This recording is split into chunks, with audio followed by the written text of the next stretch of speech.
ಸಭೆ ಏನೆಲ್ಲ ಚರ್ಚೆ, ಬ್ರೇಕ್ಫಾಸ್ಟ್ ಮೀಟಿಂಗ್ ಸಂಧಾನ ಸೀಕ್ರೆಟ್, ಉಪಹಾರ ಸಭೆಯ ಇನ್ಸೈಡ್ ಸ್ಟೋರಿ, ಕದನ ವಿರಾಮದ ಸುದ್ದಿ. ನಮ್ಮಲ್ಲಿ ಯಾವುದೇ ರಾಜಕೀಯವಾಗಿ ನಮ್ಮಿಬ್ಬರದು ಕೂಡ ಒಂದೇ ತೀರ್ಮಾನ. ಹೈಕಮಾಂಡ್ ಏನ್ ತೀರ್ಮಾನ ಕೊಡ್ತದೆ ನಮ್ದು ಒಂದೇ ಒಂದು ಗುಂಪು, ಕಾಂಗ್ರೆಸ್ ಗುಂಪು. ಆ ರೀತಿಯಾಗಿ ಮಾಡ್ಕೊಂಡು ಹೋಗ್ತೀವಿ.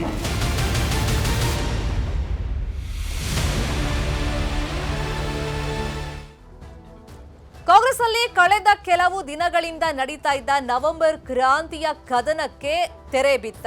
ಕಾಂಗ್ರೆಸ್ ಅಲ್ಲಿ ಕುರ್ಚಿ ವಿಷಯವಾಗಿ, ನಾಯಕತ್ವದ ವಿಷಯವಾಗಿ, ಪವರ್ ಶೇರಿಂಗ್ ವಿಷಯವಾಗಿ ವಿವಾದ ಅನ್ನೋದು ತಾರಕಕ್ಕೇರಿತು. ವಾದ ಪ್ರತಿವಾದ ನಡೀತಾ ಇತ್ತು.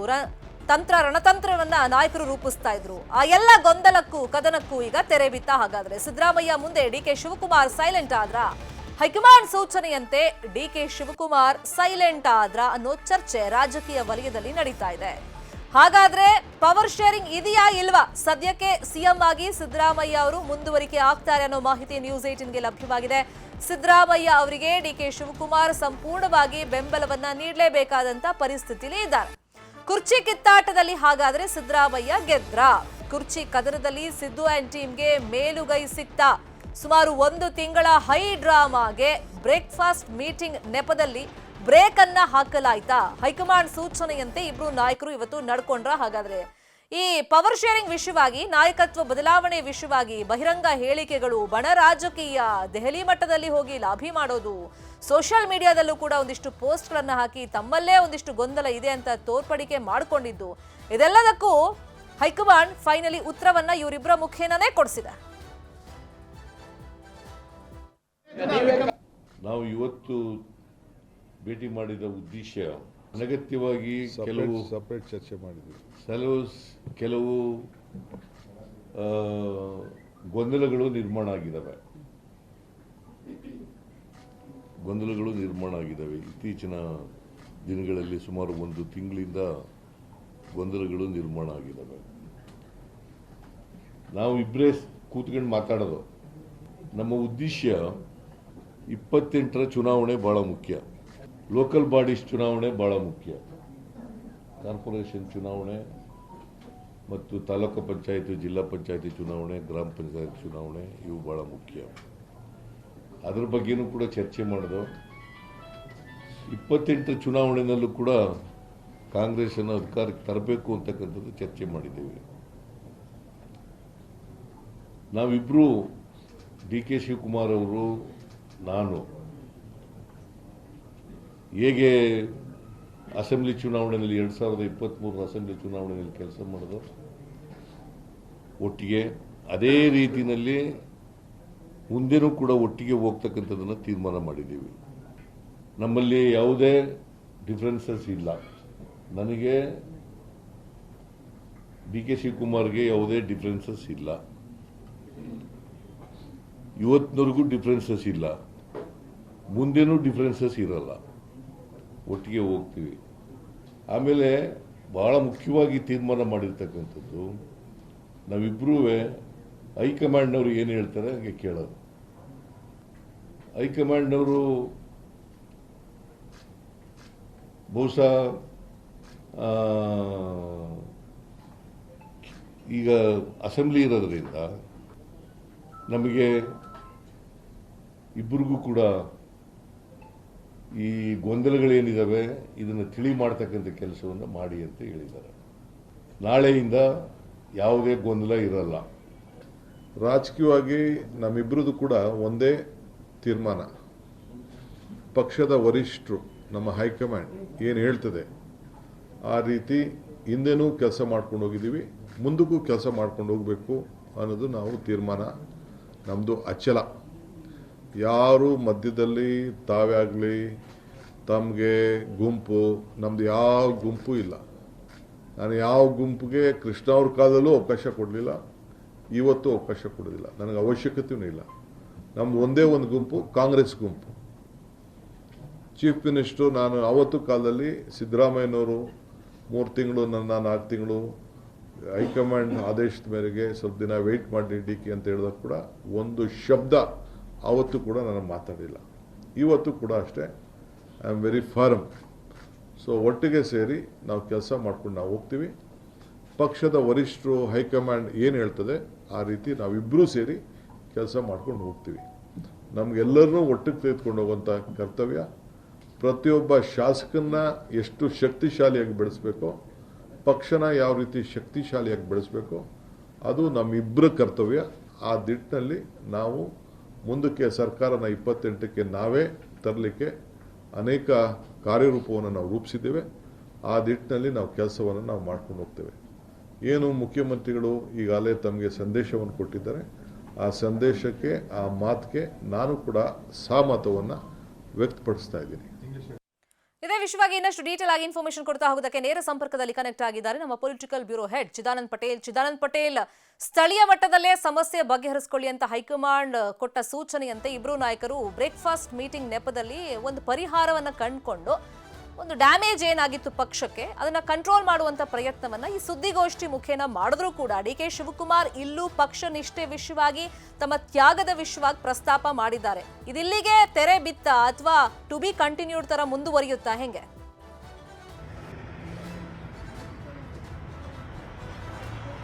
ಶರ್ಮಿತಾ ಶೆಟ್ಟಿ ಪವರ್ ಶೇರಿಂಗ್ ವಿಚಾರ ಸದ್ಯಕ್ಕೆ ಕರ್ನಾಟಕ ಕಾಂಗ್ರೆಸ್ನಲ್ಲಿ ಅಲ್ಪ ವಿರಾಮ ಅಂತಲೇ ಹೇಳಲಾಗ್ತಿರ್ತಕ್ಕಂಥದ್ದು. ಇನ್ನೇನು ನವೆಂಬರ್ ಅಂತ್ಯದೊಳಗಡೆ ಮುಖ್ಯಮಂತ್ರಿಗಳಾಗ್ತಾರಂತೇಳಿ ಉಪಮುಖ್ಯಮಂತ್ರಿಗಳ ಪಾಳೆಯದವರು ಮತ್ತು ದೆಹಲಿ ಪೆರೇಡ್ ನಡೆದಂತಹ ಶಾಸಕರುಗಳು ತಮ್ಮ ಆಪ್ತರ ಬಳಿ, ತಮ್ಮ ಕಾರ್ಯಕರ್ತರ ಬಳಿ ಮತ್ತು ಅನೇಕರ ಬಳಿ ಹೇಳ್ಕೊಂಡಿದ್ರು. ಮತ್ತೊಂದು ಕಡೆ ಯಾವುದೇ ಕಾರಣ ಕೂಡ ಅದು ಸಾಧ್ಯ ಇಲ್ಲ ಅಂತೇಳಿ ಮುಖ್ಯಮಂತ್ರಿ ಬಣದವರು ಕೂಡ ಹೇಳ್ಕೊಂಡಿದ್ರು. ಜೊತೆಗೆ ದೆಹಲಿ ಪೆರೇಡ್ ಮಾಡುವ ಮುಖಾಂತರ ಎಲ್ಲೊಂದು ಕಡೆ ಒತ್ತಡ ತಂತ್ರವನ್ನ ಅನುಸರಿಸಿದ್ರು. ಅಲ್ಲದೆ ಡಿಕೆ ಶಿವಕುಮಾರ್ ಅವರು ಕೂಡ ಎಲ್ಲೊಂದು ಕಡೆ ಕೊಟ್ಟ ಮಾತಿನ ವಿಚಾರವನ್ನು ಪದೇ ಪದೇ ಪ್ರಸ್ತಾಪವನ್ನು ಮಾಡ್ತಿದ್ರು. ಅವರ ಸಹೋದರ ಡಿಕೆ ಸುರೇಶ್ ಕೂಡ ಕೊಟ್ಟ ಮಾತನ್ನ ಪದೇ ಪದೇ ನೆನಪನ್ನ ಮಾಡ್ಕೊಳ್ತಿದ್ರು. ಆದ್ರೆ ಇದೀಗ ಎಲ್ಲವೂ ಕೂಡ ಸದ್ಯದ ಮಟ್ಟಿಗೆ ಅಲ್ಪ ವಿರಾಮ ಅಂತಲೇ ಹೇಳಲಾಗ್ತಿರ್ತಕ್ಕಂಥದ್ದು. ಯಾವ ನವೆಂಬರ್ ಕ್ರಾಂತಿಯೂ ಇಲ್ಲ ಮತ್ತು ಮುಂಬರಿರ್ತಕ್ಕಂಥ ಡಿಸೆಂಬರ್ ಕ್ರಾಂತಿಯೂ ಇಲ್ಲ. ಬೀಸೋದಂಡೆಯನ್ನು ತಪ್ಪಿಸಿಕೊಂಡ್ರೆ 100 ವರ್ಷ ಆಯುಷ್ ಅನ್ನೋ ರೀತಿಯಲ್ಲಿ ಮುಖ್ಯಮಂತ್ರಿ ಸಿದ್ದರಾಮಯ್ಯನವರ ಕುರ್ಚಿ ಸದ್ಯಕ್ಕೆ ಸೇಫ್ ಅಂತಲೇ ಇದೀಗ ಬರ್ತಿರ್ತಕ್ಕಂಥ ಮಾಹಿತಿ ಶರ್ಮಿತಾ ಶೆಟ್ಟಿ. ಯಾಕಂತ ಹೇಳಿದ್ರೆ ಎಲ್ಲ ಒಂದ್ ಕಡೆ ಇನ್ನೇನು ಮುಖ್ಯಮಂತ್ರಿ ಹುದ್ದೆಗೆ ಸಂಬಂಧಪಟ್ಟಾಗೆ ಎರಡೂ ಬಣಗಳು ತಾರಕಕ್ಕೆ ಇರ್ತಕ್ಕಂಥದ್ದು. ಆ ಮುಖಾಂತರ ಕರ್ನಾಟಕ ಕಾಂಗ್ರೆಸ್ನಲ್ಲಿ ಅತಿ ದೊಡ್ಡ ರಾಜಕೀಯ ಬಿಕ್ಕಟ್ಟಾಗುತ್ತೆ. ಆ ಮುಖಾಂತರ ಎಲ್ಲೊಂದ್ ಕಡೆ ಸರ್ಕಾರಕ್ಕೆ ಯಾವುದೇ ಗಳಿಗೆಯಲ್ಲಿ ಸರ್ಕಾರಕ್ಕೆ ಅಪಾಯ ಇದೆ ಎಂಬ ಮಾತು ಕೂಡ ಕೇಳಿ ಬಂದಿತ್ತು. ಇದೇ ಕಾರಣಕ್ಕಾಗಿ ಕೇಂದ್ರ ಸಚಿವ ಎಚ್.ಡಿ. ಕುಮಾರಸ್ವಾಮಿ ಅವರು ಇನ್ನು 6 ತಿಂಗಳಲ್ಲಿ ಕರ್ನಾಟಕ ರಾಜ್ಯದಲ್ಲಿ ಅತಿದೊಡ್ಡ ರಾಜಕೀಯ ಬೆಳವಣಿಗೆ ಆಗುತ್ತೆ ಅನ್ನೋ ಮುಖಾಂತರ ಸರ್ಕಾರ ಪತನ ಆಗುವಂಥದ್ದು ಅಥವಾ ಒಂದಷ್ಟು ಶಾಸಕರು ಪಕ್ಷದಿಂದ ಹೊರ ಹೋಗುವಂಥದ್ದು, ಬೇರೆ ಬೇರೆ ಬೆಳವಣಿಗೆಗಳಾಗುತ್ತೆ ಅಂತ ಹೇಳಿ ಮೆಸೇಜ್ ಅನ್ನ ಪಾಸ್ ಮಾಡಿದ್ರು. ಈ ಎಲ್ಲ ಬೆಳವಣಿಗೆ ನಡುವೆ ಕೂಡ ಇವತ್ತಿನ ಬ್ರೇಕ್ಫಾಸ್ಟ್ ಮೀಟಿಂಗ್ ಸದ್ಯಕ್ಕೆ ಅಲ್ಪ ವಿರಾಮ ಹಾಕಿರ್ತಕ್ಕಂಥದ್ದು. ಸ್ವತಃ ಮುಖ್ಯಮಂತ್ರಿ ನಿವಾಸಕ್ಕೆ ಬಂದು ಡಿಕೆ ಶಿವಕುಮಾರ್ ಅವರು ಬ್ರೇಕ್ಫಾಸ್ಟ್ ಅನ್ನು ಮಾಡತಕ್ಕಂಥದ್ದು. ಮಾತುಕತೆ ಸಂದರ್ಭದಲ್ಲಿ ತಾವಿಬ್ಬರು ಕೂಡ ಹೈಕಮಾಂಡ್ ಏನ್ ಹೇಳುತ್ತೆ ಆ ಹೈಕಮಾಂಡ್ ತೀರ್ಮಾನಕ್ಕೆ ತಾವು ಬದ್ಧರಾಗಿರಬೇಕು, ನಾವು ಹೈಕಮಾಂಡ್ ಅಣತಿಯಿಂದ ನಡೆದುಕೊಳ್ಬೇಕಂತೇಳಿ ತೀರ್ಮಾನ ಮಾಡಿರ್ತಕ್ಕಂಥದ್ದು. ಇದೇ ಕಾರಣಕ್ಕಾಗಿ ಡಿಕೆ ಶಿವಕುಮಾರ್ ಒಂದು ಮಾತನ್ನು ಹೇಳಿದ್ರು. ಈ ಹಿಂದಿನ 2013 ಸರ್ಕಾರದಲ್ಲಿ 5 ರಿಂದ 6 ತಿಂಗಳು ನೀವು ಸುಮ್ಮನೆ ಇರಿ ಅಂತೇಳಿ ಹೈಕಮಾಂಡ್ ಹೇಳಿತ್ತು. ಮುಖ್ಯಮಂತ್ರಿಗಳು ಹೇಳಿದ್ರು, ಅಂತೆ ನಾನು ಸುಮ್ಮನಿದ್ದೆ ಅಂತ ಹೇಳಿರ್ತಕ್ಕಂಥದ್ದು. ಮತ್ತು ಎಸ್.ಎಂ. ಕೃಷ್ಣ ಕಾಲದಲ್ಲೂ ಕೂಡ ಯಾವುದೇ ರೀತಿ ಭಿನ್ನಮತಕ್ಕೆ ನಾನು ಎಡೆ ಮಾಡಿಕೊಟ್ಟಿಲ್ಲ ಮತ್ತು ಯಾವುದೇ ಗುಂಪಿನ ನಾಯಕ ನಾನಲ್ಲ ಅನ್ನೋ ಮುಖಾಂತರ ಪದೇ ಪದೇ ದೆಹಲಿ ಪರೇಡು ಮತ್ತು ತಮ್ಮ ಪರವಾಗಿ ಬ್ಯಾಟಿಂಗ್ ಮಾಡ್ತಕ್ಕಂಥದ್ದು ಮತ್ತು ಶಾಸಕರ ಸಹಿ ಸಂಗ್ರಹ ವಿಚಾರ ಸಂಬಂಧಪಟ್ಟಾಗ ಎಲ್ಲೊಂದ್ ಕಡೆ ಪಕ್ಷದ ಅಧ್ಯಕ್ಷ ಎಲ್ಲೊಂದ್ ಕಡೆ ಭಿನ್ನಮತೀಯ ಚಟುವಟಿಕೆ ಕೈ ಹಾಕಿದ್ದೇಳಿ ಗಂಭೀರ ಆರೋಪವನ್ನ ಮುಖ್ಯಮಂತ್ರಿ ಬಣದವರು ಮಾಡಿದ್ರು ಮತ್ತು ಇದನ್ನ ಹೈಕಮಾಂಡ್ಗೆ ದೂರನ್ನು ಕೂಡ ಕೊಟ್ಟಿದ್ರು. ಸ್ವತಃ ಮುಖ್ಯಮಂತ್ರಿ ಸಿದ್ದರಾಮಯ್ಯ ಅವರೇ ರಣದೀಪ್ ಸಿಂಗ್ ಸುರ್ಜೇವಾಲಾ ಮತ್ತು ಕೆ.ಸಿ. ವೇಣುಗೋಪಾಲ್ ರವರಿಗೆ ಉಪಮುಖ್ಯಮಂತ್ರಿ ಅವರ ಪಾಳೆಯದಲ್ಲಿ ನಡೆಸ್ತಿರ್ತಕ್ಕಂಥ ರಾಜಕೀಯ ಬೆಳವಣಿಗೆಗೆ ಒಂದಷ್ಟು ಕಡಿವಾಣ ಹಾಕಿ ಅಂತೇಳಿ ಮೆಸೇಜ್ ಅನ್ನ ಪಾಸ್ ಮಾಡಿದ್ರು. ಈ ಎಲ್ಲ ಬೆಳವಣಿಗೆ ನಡುವೆ ನಾನು ಯಾವುದೇ ಭಿನ್ನಮತವನ್ನು ಮಾಡಿಲ್ಲ, ಯಾವುದೇ ಭಿನ್ನಾಭಿಪ್ರಾಯವನ್ನು ಮೂಡಿಸಿಲ್ಲ ಮತ್ತು ಭಿನ್ನ ಮತದ ನಾಯಕನು ನಾನಲ್ಲ ಅನ್ನುವ ಮುಖಾಂತರ ಡಿಕೆ ಶಿವಕುಮಾರ್ ಅವರು ನಾನು ಕಾಂಗ್ರೆಸ್ ಪಕ್ಷದ ಮನುಷ್ಯ, ಕಾಂಗ್ರೆಸ್ಗಾಗಿ ದುಡಿದನು ಅನ್ನೋ ಮುಖಾಂತರ ತಾನು ಕಾಂಗ್ರೆಸ್ ಹೇಳಿದಂತೆ ಕೇಳ್ತೇನೆ, ನಾನು ಪಕ್ಷದ ನಿಷ್ಠಾವಂತ ಶಿಸ್ತಿನ ಸಿಪಾಯಿ ಅನ್ನುವ ಸಂದೇಶವನ್ನು ಮುಖ್ಯಮಂತ್ರಿ ಪಕ್ಕದಲ್ಲಿ ಕೂತ್ಕೊಂಡು ರವಾನೆಯನ್ನು ಮಾಡಿದ್ರು. ಮತ್ತೊಂದು ಕಡೆ ಮುಖ್ಯಮಂತ್ರಿ ಸಿದ್ದರಾಮಯ್ಯನವರು ಹೈಕಮಾಂಡ್ಗೆ ನಾವು ಬದ್ಧ ಅನ್ನೋ ಮುಖಾಂತರ ಒಂದು ಪಾರ್ಟಿ ಇದೆ, ಆ ಪಾರ್ಟಿಗೆ ತನ್ನದೇ ಆದ ಸ್ಟ್ರಕ್ಚರ್ ಇದೆ, ಆ ಸ್ಟ್ರಕ್ಚರ್ನಂತೆ ನಾವು ನಡೆದುಕೊಂಡು ಹೋಗ್ತೀವಿ. ನಾನಷ್ಟೆಲ್ಲ ಡಿಕೆ ಶಿವಕುಮಾರ್ ಕೂಡ ಪಾರ್ಟಿ ಸ್ಟ್ರಕ್ಚರ್ನ ತೀರ್ಮಾನದಂತೆ ನಡೆದುಕೊಂಡು ಹೋಗ್ತಾರೆ ಅನ್ನೋ ಮುಖಾಂತರ ಪದೇ ಪದೇ ಮುಖ್ಯಮಂತ್ರಿ ಸಿದ್ದರಾಮಯ್ಯನವರು ಹೈಕಮಾಂಡ್ ತೀರ್ಮಾನದಂತೆ ನಾನು ಬದ್ಧ ಅಂತ ಹೇಳಿ ಹೇಳಿಕೆಯನ್ನು ಕೊಡ್ತಿದ್ರು. ಅಂತೆ ಇವತ್ತು ಡಿಕೆ ಶಿವಕುಮಾರ್ ಪಕ್ಕದಲ್ಲೇ ನಿಂತುಕೊಂಡು ಹೈಕಮಾಂಡ್ ಅನ್ನೋ ಒಂದು ಮಾತನ್ನು ಬಳಸಿದ್ರು. ಎಲ್ಲೊಂದ್ ಕಡೆ ಮಾಧ್ಯಮದವರು ಪವರ್ ಶೇರಿಂಗ್ ವಿಚಾರ ಬಗ್ಗೆ ಪ್ರಶ್ನೆಯನ್ನ ಮಾಡಿದ್ರು. ಆ ಪ್ರಶ್ನೆಯನ್ನ ಸಂದರ್ಭದಲ್ಲಿ ಯಾವ ಪವರ್ ಶೇರಿಂಗ್ ಅನ್ನೋ ಒಂದು ಮೆಸೇಜ್ ಅನ್ನ ಮಾಡ್ತಾ ಹೈಕಮಾಂಡ್ ಅನ್ನೋ ಮುಖಾಂತರ ಮತ್ತೆ ಹೈಕಮಾಂಡ್ ಬೆರಳನ್ನ ಮಾಡಿ ತೋರಿಸಿರ್ತಕ್ಕಂಥದ್ದು. ಆ ಮುಖಾಂತರ ಸದ್ಯಕ್ಕೆ ಮುಖ್ಯಮಂತ್ರಿ ಸಿದ್ದರಾಮಯ್ಯ ಅವರಿಗೆ ಎಲ್ಲೊಂದ್ ಕಡೆ ಅದೃಷ್ಟ ಮತ್ತು ಜಾಣ್ಮೆ ಹೆಜ್ಜೆಯನ್ನು ಇಟ್ಟಿರ್ತಕ್ಕಂಥದ್ದು ಮತ್ತು ಹೈಕಮಾಂಡ್ ಮಧ್ಯ ಪ್ರವೇಶವೂ ಕೂಡ ಮುಖ್ಯಮಂತ್ರಿಗೆ ಕುರ್ಚಿಗೆ ವರದಾನ ಆಗಿರ್ತಕ್ಕಂಥದ್ದು. ಸದ್ಯಕ್ಕೆ ಮುಖ್ಯಮಂತ್ರಿ ಹುದ್ದೆಯೂ ಕೂಡ ಕುರ್ಚಿಯೂ ಕೂಡ ಸೇಫ್ ಅಂತಲೇ ಹೇಳ್ಬೋದು. ಶರ್ಮಿತಾ ಶೆಟ್ಟಿ. ಚಿದಾನಂದ ಪಟೇಲ್, ಮತ್ತೊಂದು ಅಂಶ ಗಮನಿಸಬೇಕು. ಇಷ್ಟೆಲ್ಲ ರಾಧಾಂತಗಳು ನಡೀತಾ ಇದ್ರು, ಲಾಬಿಗಳಾಗ್ತಾ ಇದ್ರು ಕೂಡ, ದೆಹಲಿ ಪರೇಡ್ ನ ನಡೆಸ್ತಾ ಇದ್ರು ಕೂಡ ಎರಡೂ ಬಣದ ನಾಯಕರು. ಹೈಕಮಾಂಡ್ ಸುಮ್ಮನೆ ಇತ್ತು. ಡಿಲೇ ಮಾಡ್ತಿರೋದೇ ಒಂದಿಷ್ಟು ಗೊಂದಲ ಜಾಸ್ತಿ ಆಗೋದಕ್ಕೆ ಕಾರಣ ಅಂತ ಕಾಂಗ್ರೆಸ್ಸಿಗರೇ ಹೇಳ್ತಾ ಇದ್ರು. ಹಾಗಾಗಿ ಹೈಕಮಾಂಡ್ ನ ನಡೆ ಬಗ್ಗೆ ಮಾತಾಡೋದಾದ್ರೆ, ಯಾಕಂದ್ರೆ ಮಧ್ಯಪ್ರದೇಶ, ರಾಜಸ್ಥಾನದ ಆ ರಾಜ್ಯಗಳಲ್ಲಿ ಒಂದಿಷ್ಟು ಬದಲಾವಣೆ ಮಾಡಿದೆ, ಹೆಂಗ್ ಹೊಡ್ತಾ ಕೊಡ್ತು ಅನ್ನೋದನ್ನ ಹೈಕಮಾಂಡ್ ಫೇಸ್ ಮಾಡಿದೆ. ಹಾಗಾಗಿ ಇಲ್ಲಿ ಇಟ್ಟಂತ ಜಾಣ ನಡೆ.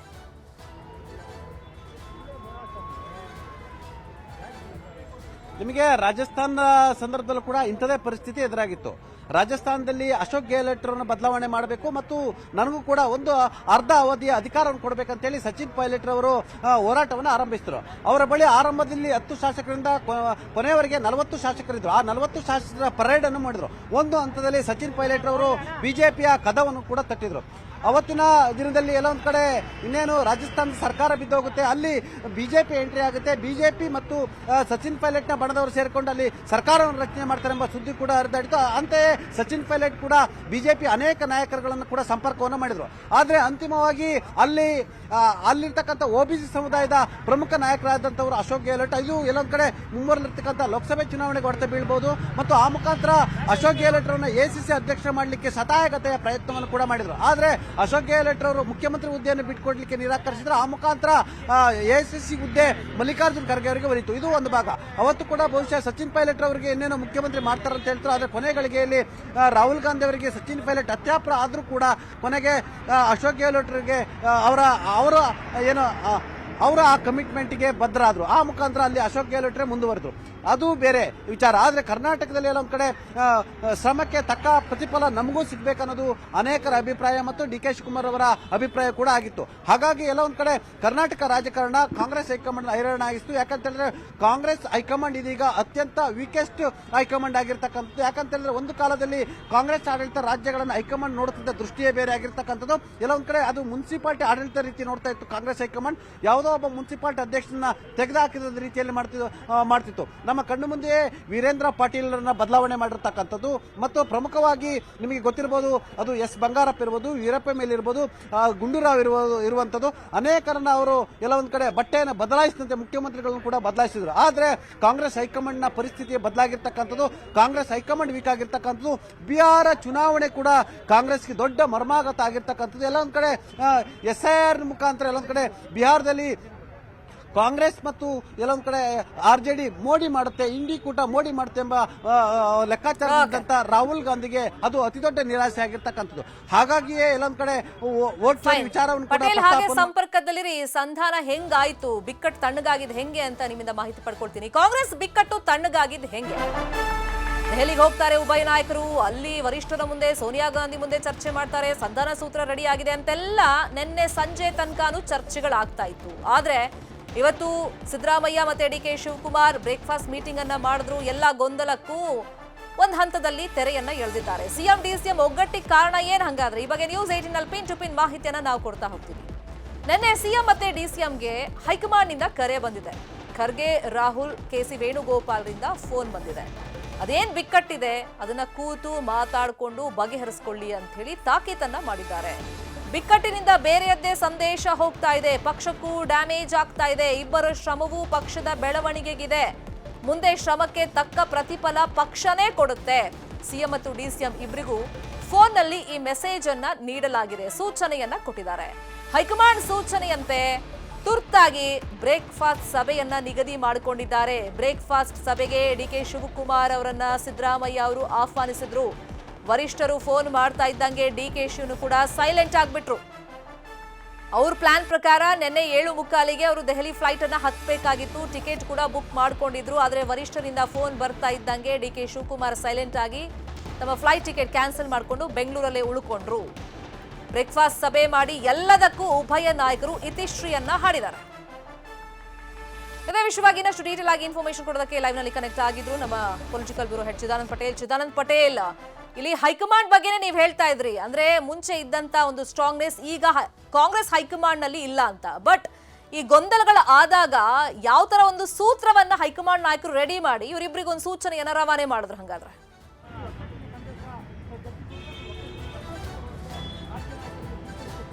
ಶರ್ಮಿತ ಶೆಟ್ಟಿ ಕರ್ನಾಟಕದ ಕುರ್ಚಿ ಬಿಕ್ಕಟ್ಟು ಕಾಂಗ್ರೆಸ್ ಹೈಕಮಾಂಡ್ಗೆ ಅತಿದೊಡ್ಡ ತಲೆನೋವಾಗಿ ಪರಿಣಮಿಸಿತು. ಯಾಕಂತ ಹೇಳಿದ್ರೆ ಕಾಂಗ್ರೆಸ್ ಆಡಳಿತ ರಾಜ್ಯಗಳಲ್ಲಿ ಅತಿದೊಡ್ಡ ಆಡಳಿತ ರಾಜ್ಯ ಆಗಿರ್ತಕ್ಕಂಥದ್ದು ಅದು ಕರ್ನಾಟಕದಲ್ಲಿ ಮಾತ್ರ. ಕರ್ನಾಟಕ ಆಡಳಿತ ಅನ್ನೋದು ಅದು ಕಾಂಗ್ರೆಸ್ ಹೈಕಮಾಂಡ್ ಕೂಡ ಬಿಜೆಪಿಯವರು ಆರೋಪ ಮಾಡುವಂತೆ ಅದು ಎಟಿಎಂ ಆಗಿ ಕೂಡ ಆಗಿತ್ತು. ಮತ್ತು ಕಾಂಗ್ರೆಸ್ ಆಡಳಿತ ಹುಲ್ಲುಗಾವಲಿನಂತಾಗಿರ್ತಕ್ಕಂಥ ಕರ್ನಾಟಕ ಕಾಂಗ್ರೆಸ್ ಸರ್ಕಾರ ಅವರು ಕೆಳಗಿಳಿಸಲು ಕೂಡ ಅವರಿಗೆ ಸಾಧ್ಯ ಆಗ್ತಿರ್ಲಿಲ್ಲ. ಮತ್ತೊಂದು ಕಡೆ ಎಲ್ಲೊಂದು ಕಡೆ ನಿಮಗೆ ಪ್ರಮುಖ ರಾಜ್ಯ ಅಂತ ಹೇಳಿ ಕರ್ನಾಟಕ ಆಗಿತ್ತು ಮತ್ತು ಭಾರತೀಯ ಜನತಾ ಪಕ್ಷಕ್ಕೆ ಎಲ್ಲೊಂದು ಕಡೆ ಕರ್ನಾಟಕದಲ್ಲಿ ಸೆಡ್ಡು ಹೊಡಿಲಿಕ್ಕೆ ಮತ್ತು ಈ ಬಾರಿ ಲೋಕಸಭೆ ಚುನಾವಣೆಯಲ್ಲಿ ಕೂಡ 9 ಸ್ಥಾನವನ್ನು ಕೊಟ್ಟಿರ್ತಕ್ಕಂಥದ್ದು ಒಂದು ಭಾಗ ಆದರೆ, ಪ್ರಮುಖವಾಗಿ ಎಲ್ಲೊಂದು ಕಡೆ ಕಾಂಗ್ರೆಸ್ನ ಬೇರೆ ಬೇರೆ ರಾಜ್ಯಗಳ ಚುನಾವಣೆಗಳಲ್ಲಿ ಕರ್ನಾಟಕ ಕಾಂಗ್ರೆಸ್ನಿಂದಲೇ ಸಹಾಯ ಕೂಡ ಬೇಕಾಗಿತ್ತು.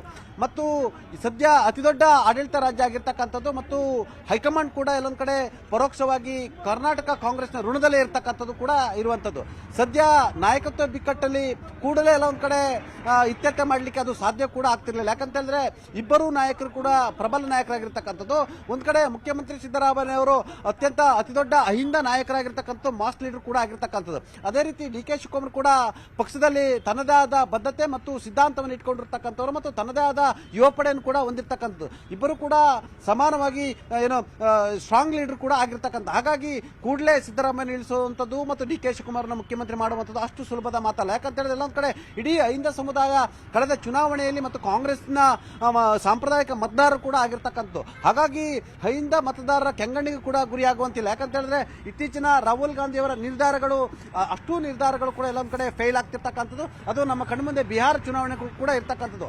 ಹಾಗಾಗಿ ಕರ್ನಾಟಕದಲ್ಲಿ ಮುಖ್ಯಮಂತ್ರಿ ಮತ್ತು ಉಪಮುಖ್ಯಮಂತ್ರಿ ಸಂಧಾನ ಮಾಡಬೇಕು ಮತ್ತು ದೇಶಕ್ಕೆ ಮತ್ತು ಸಾರ್ವಜನಿಕವಾಗಿ ಮತ್ತು ಕಾರ್ಯಕರ್ತರಿಗೆ ಹೈಕಮಾಂಡ್ ವೀಕಿಲ್ ಎಂಬ ಸಂದೇಶವನ್ನು ರವಾನೆ ಮಾಡಬೇಕಾಗಿತ್ತು. ಜೊತೆಗೆ ಡಿಸೆಂಬರ್ 1ರಿಂದ ಪಾರ್ಲಿಮೆಂಟ್ ಅಧಿವೇಶನ ಇರತಕ್ಕಂಥದ್ದು. ಪಾರ್ಲಿಮೆಂಟ್ ಅಧಿವೇಶನದಲ್ಲಿ ಆಡಳಿತ ಪಕ್ಷದ ವಿರುದ್ಧ ಹೋರಾಟವನ್ನು ಮಾಡಬೇಕಾಗಿತ್ತು. ಹಾಗಾಗಿ ಸ್ವತಃ ಖುದ್ದು ರಾಹುಲ್ ಗಾಂಧಿ, ಮಲ್ಲಿಕಾರ್ಜುನ್ ಖರ್ಗೆ ಮತ್ತು ಕೆ.ಸಿ. ವೇಣುಗೋಪಾಲ್ ರವರು ಅಂತಿಮವಾಗಿ ಕರ್ನಾಟಕ ಕಾಂಗ್ರೆಸ್ನ ಬಿಕ್ಕಟ್ಟಿಗೆ ಮಧ್ಯಪ್ರವೇಶ ಮಾಡಿರ್ತಕ್ಕಂಥದ್ದು. ಮೂವರು ನಾಯಕರು ಇಲ್ಲಿ ಮುಖ್ಯವಾಗಿ ಗಮನಿಸಬೇಕಾಗಿರೋದು, ಒಂದು ವೇಳೆ ಇಬ್ರು ನಾಯಕರನ್ನ ದೆಹಲಿ ಕರೆಸಿ ಮಾತನಾಡಿದ್ರೆ ವಿಷಯ ಬೇರೆಯದ್ದೇ ಲೆವೆಲ್ಗೆ ಹೋಗ್ತಾ ಇತ್ತು. ಆ ನಿಟ್ಟಿನಲ್ಲಿ ಸ್ಥಳೀಯ ಮಟ್ಟದಲ್ಲೇ ನೀವೇ ಕುತ್ಕೊಂಡು ವಿಷಯವನ್ನ ಬಗೆಹರಿಸಿಕೊಳ್ಳಿ ಅಂತ ಸೂಚನೆ ಕೊಟ್ಟಿದ್ದು. ಅದ್ರ ಜೊತೆಯಲ್ಲಿ ದೇಶಾದ್ಯಂತ ವೋಟ್ ಚೋರಿ ಅಭಿಯಾನವನ್ನ ರಾಹುಲ್ ಗಾಂಧಿ ಮಾಡ್ತಾ ಇದ್ದಾರೆ. SIR ಬಗ್ಗೆ ಪ್ರಸ್ತಾಪವನ್ನ ಮಾಡಿ ತೀವ್ರ ರೀತಿಯಲ್ಲಿ ಆಕ್ಷೇಪ ವ್ಯಕ್ತಪಡಿಸ್ತಿರುವಂತ ಈ ಸಂದರ್ಭದಲ್ಲಿ ಈ ಒಗ್ಗಟ್ಟು ಅನ್ನೋದು ಎಷ್ಟು ಮುಖ್ಯವಾಗಿತ್ತು ರಾಜ್ಯದಲ್ಲಿ? ಅಫ್ಕೋರ್ಸ್, ಯಾಕಂತ ಹೇಳಿದ್ರೆ ಕಾಂಗ್ರೆಸ್ ಹೈಕಮಾಂಡ್ ವೀಕ್ ಎಂಬ ಸಂದೇಶ ಕೂಡ ರವಾನೆ ಆಗ್ತಿತ್ತು. ಒಂದ್ ಕಡೆ ದೆಹಲಿಗೆ ಶಾಸಕರ ಪರೇಡ್, ಒಂದ್ ಕಡೆ ಮುಖ್ಯಮಂತ್ರಿ ಬಣ ಮತ್ತು ಉಪಮುಖ್ಯಮಂತ್ರಿ ಬಣ. ಮುಖ್ಯಮಂತ್ರಿ ಉಪಮುಖ್ಯಮಂತ್ರಿಗಳು ಕೂಡ ದೆಹಲಿಯಲ್ಲಿ ಜಾಂಡ ಹೂಡಿದ್ರೆ ಅದು ದೇಶದಲ್ಲಿ ಅತಿದೊಡ್ಡ ಸುದ್ದಿ ಆಗ್ತಿತ್ತು. ಅಟೆನ್ಷನ್ ಕೂಡ ಡೈವರ್ಟ್ ಆಗ್ತಿತ್ತು. ಯಾವ ಪಾರ್ಲಿಮೆಂಟ್ ನ ಹೋರಾಟಕ್ಕೆ ಕೂಡ ಕಾಂಗ್ರೆಸ್ಗೆ ಅತಿದೊಡ್ಡ ಹಿನ್ನಡೆ ಆಗ್ತಿತ್ತು. ಇಂಡಿ ಕೂಟದಲ್ಲೂ ಕೂಡ ಕಾಂಗ್ರೆಸ್ನ ಹೈಕಮಾಂಡ್ ವಿರುದ್ಧ ಅಪಸ್ವರ ಹೇಳ್ತಿತ್ತು ಮತ್ತು ಕಾಂಗ್ರೆಸ್ ನಾಯಕರುಗಳು ಅತಿದೊಡ್ಡ ತಲೆನೋವು ಆಗ್ತಿತ್ತು. ಹಾಗಾಗಿ ಈ ತಲೆನೋವಿಂದ ಪಾರಾಗಲು ಮತ್ತು ಕಾಂಗ್ರೆಸ್ ಹೈಕಮಾಂಡ್ ವೀಕ್ ಅಲ್ಲ ಅನ್ನೋ ಮುಖಾಂತರ ಮತ್ತು ಯಾವುದಕ್ಕೂ ಕೂಡ ದೇಶದ ಮಟ್ಟದಲ್ಲಿ ಕೇಂದ್ರೀಕೃತ ಆಗಬಾರದು ಕರ್ನಾಟಕ ಕಾಂಗ್ರೆಸ್ನ ಕುರ್ಚಿ ಬಿಕ್ಕಟ್ಟು ಅನ್ನೋ ಕಾರಣಕ್ಕಾಗಿ ಸ್ವತಃ ಮೂವರು ನಾಯಕರ ಮಧ್ಯ ಪ್ರವೇಶ ಮಾಡಿ ಇಬ್ಬರಿಗೂ ಕೂಡ ದೂರವಾಣಿ ಕರೆ ಮಾಡಿ ಸದ್ಯಕ್ಕೆ ತಾವು ಅಲ್ಲೇ ಒಟ್ಟಿಗೆ ಕುಳಿತು ಬ್ರೇಕ್ಫಾಸ್ಟ್ ಮಾಡೋ ಮುಖಾಂತರ ಮಾತುಕತೆಯನ್ನು ಮಾಡಿ ತಾವು ಇತ್ಯರ್ಥವನ್ನು ಪಡಿಸಿಕೊಂಡಿರಿ. ಸದ್ಯಕ್ಕೆ ಯಾವ ಮಾತುಕತೆಗೆ ನಾವು ಸಿದ್ಧರಿಲ್ಲ, ಸ್ವಲ್ಪ ದಿವಸ ಸಮಯವನ್ನು ಕೊಡಿ ಅನ್ನೋ ಮುಖಾಂತರ ಮತ್ತು ಡಿ.ಕೆ. ಶಿವಕುಮಾರ್ ಅವರಿಗೂ ಕೂಡ ನಿಮ್ಮ ಶ್ರಮಕ್ಕೆ ತಕ್ಕ ಪ್ರತಿಫಲ ಸಿಗುತ್ತೆ ಅನ್ನೋ ಮುಖಾಂತರ ಮತ್ತು ಮುಖ್ಯಮಂತ್ರಿಗಳು ಕೂಡ ಸದ್ಯಕ್ಕೆ ಎಲ್ಲವೂ ಕೂಡ ಬ್ರೇಕ್ ಆಗಬೇಕಾಗಿದೆ. ನೀವೇ ಒಟ್ಟಾಗಿ ಕುಳಿತುಕೊಂಡು ಒಟ್ಟಾಗಿ ತಿಂಡಿ ಉಪಚಾರವನ್ನು ಮಾಡಿ ಮತ್ತು ಮಾಧ್ಯಮಗಳಿಗೆ ಒಟ್ಟಾಗಿ ಪತ್ರಿಕಾಗೋಷ್ಠಿ ಮಾಡುವ ಮುಖಾಂತರ ನಾವು ಒಟ್ಟಾಗಿ ಇದ್ದೀವಿ, ಯಾವ ಬಿಕ್ಕಟ್ಟು ಸದ್ಯಕ್ಕೆ ಇಲ್ಲ ಎಂಬ ಸಂದೇಶವನ್ನು ರವಾನೆ ಮಾಡಿ ಅಂತೇಳಿ ಸೂಚನೆ ಕೊಟ್ಟಿರೋ ಹಿನ್ನೆಲೆಯಲ್ಲಿ ಸ್ವತಃ ಮುಖ್ಯಮಂತ್ರಿಗಳು ಇವತ್ತು ಡಿ.ಕೆ. ಶಿವಕುಮಾರ್ ಅವರಿಗೆ ಬ್ರೇಕ್ಫಾಸ್ಟ್ ಅನ್ನು ಕೊಟ್ಟಿರ್ತಕ್ಕಂಥದ್ದು ಮತ್ತು ಮಾತುಕತೆ ನಡೆಸಿರ್ತಕ್ಕಂಥದ್ದು ಮತ್ತು ಒಟ್ಟಾಗಿ ಸುದ್ದಿಗೋಷ್ಠಿಯನ್ನು ನಡೆಸಿರ್ತಕ್ಕಂಥದ್ದು. ಇದರ ಬೆನ್ನಲ್ಲೇ ಇದೀಗ ಡಿ.ಕೆ. ಶಿವಕುಮಾರ್ ಕೂಡ ಡಿಸೆಂಬರ್ 2ನೇ ತಾರೀಕು ಮಂಗಳವಾರ ಮುಖ್ಯಮಂತ್ರಿ ಸಿದ್ದರಾಮಯ್ಯ ಅವರ ಸದಾಶಿವ ನಗರಕ್ಕೆ ಕೂಡ ಬ್ರೇಕ್ಫಾಸ್ಟ್ಗೆ ಇನ್ವೈಟ್ ಮಾಡಿರ್ತಕ್ಕಂಥದ್ದು. ಅಲ್ಲೂ ಕೂಡ ಮತ್ತೊಂದು ಸುತ್ತಿನ ಸಭೆ ನಡೀತಿದೆ ಅಂತ ಹೇಳಲಾಗ್ತಿದೆ. ಈಗಾಗಲೇ ಪವರ್ ಶೇರಿಂಗ್ ವಿಚಾರ ಅದು ನನಗೂ ಮತ್ತು ಹೈಕಮಾಂಡ್ ನಾಯಕರಿಗೆ ಮತ್ತು ನನಗೂ ಮತ್ತು ಸಿದ್ದರಾಮಯ್ಯರಿಗೆ ಬಿಟ್ಟ ವಿಚಾರ ಎಂಬ ಮಾತು ಕೂಡ ಕೇಳಿಬಂದಿತ್ತು. ಹಾಗಾಗಿ ಸದ್ಯ ಬ್ರೇಕ್ಫಾಸ್ಟ್ ಮೀಟಿಂಗ್ ನಂತರ ಕ್ಲೋಸ್ ಡೋರ್ ಮೀಟಿಂಗ್ ನಲ್ಲಿ ಏನೆಲ್ಲ ಚರ್ಚೆ ಆಗಿದೆ ಅನ್ನೋಕ್ಕಿಂತಲೂ ಅಂತಿಮವಾಗಿ ಹೈಕಮಾಂಡ್ ತೀರ್ಮಾನಕ್ಕೆ ನಾವು ಬದ್ಧ ಅನ್ನೋ ಮುಖಾಂತರ ನಾವು ಇಬ್ಬರು ಕೂಡ ಹೈಕಮಾಂಡ್ ಶಿಸ್ತಿನ ಸಿಪಾಯಿಗಳು ಅನ್ನೋ ಮುಖಾಂತರ ಹೈಕಮಾಂಡ್ ಹೇಳಿದಂತೆ ಕೇಳಿರ್ತಕ್ಕಂಥದ್ದು ಮತ್ತು ನಡೆದುಕೊಂಡಿರ್ತಕ್ಕಂಥದ್ದು. ಹಾಗಾಗಿ ಇಲ್ಲಿ ಹೈಕಮಾಂಡ್ ಮಧ್ಯಪ್ರವೇಶ ಮಾಡಿದ್ರಿಂದ ಕರ್ನಾಟಕದಲ್ಲಿ ಸದ್ಯಕ್ಕೆ ಬಿಕ್ಕಟ್ಟನ್ನು ಬಗೆಹರಿಸಿರ್ತಕ್ಕಂಥದ್ದು. ದೆಹಲಿ ಮಟ್ಟಕ್ಕೆ ಬಿಕ್ಕಟ್ಟನ್ನ ಕೊಂಡೊಯ್ಯಲಿಕ್ಕೆ ಅವಕಾಶವನ್ನು ಕೊಡದೆ ಸದ್ಯದ ಮಟ್ಟಿಗೆ ಶಮನ ಮಾಡಿರ್ತಕ್ಕಂಥದ್ದು. ಆ ಮುಖಾಂತರ ನವೆಂಬರ್ ಕ್ರಾಂತಿ ಮತ್ತು ಡಿಸೆಂಬರ್ ಕ್ರಾಂತಿ ಸದ್ಯಕ್ಕೆ ಇಲ್ಲ ಮತ್ತು ಇದು ಅಲ್ಪ ವಿರಾಮ ಅಂತಲೂ ಕೂಡ ಹೇಳ್ಬೋದು. ಅಲ್ಲದೆ ಡಿಸೆಂಬರ್ 8ರಿಂದ ಬೆಳಗಾವಿ ಅಧಿವೇಶನ ಆಗ್ತಕ್ಕಂಥದ್ದು. ಆ ಅಧಿವೇಶನದಲ್ಲಿ ಕೂಡ ವಿಪಕ್ಷಗಳಿಗೆ ಕರ್ನಾಟಕ ಕಾಂಗ್ರೆಸ್ನ ಕುರ್ಚಿ ಬಿಕ್ಕಟ್ಟು ಮತ್ತು ಪವರ್ ಶೇರಿಂಗ್ ವಿಚಾರ ಎಲ್ಲೊಂದ್ ಕಡೆ ಅದು ರಾಜಕೀಯ ಅಸ್ತ್ರ ಆಗಬಾರ್ದೆಂಬ ಕಾರಣಕ್ಕಾಗಿ ಈ ನಿರ್ಧಾರವನ್ನು ಹೈಕಮಾಂಡ್ ತೆಗೆದುಕೊಂಡಿರ್ತಕ್ಕಂಥದ್ದು ಮತ್ತು ಹೈಕಮಾಂಡ್ ತೆಗೆದುಕೊಂಡ ನಿರ್ಧಾರದಂತೆ ಉಭಯ ನಾಯಕರು ಕೂಡ ಇವತ್ತು ನಡೆದುಕೊಂಡಿರ್ತಕ್ಕಂಥದ್ದು. Sharmita Shetty, thank you so much Chidanand Patel ಈ ಕ್ಷಣದ ಮಾಹಿತಿಯನ್ನು ಕೊಟ್ಟಿದ್ದಕ್ಕೆ.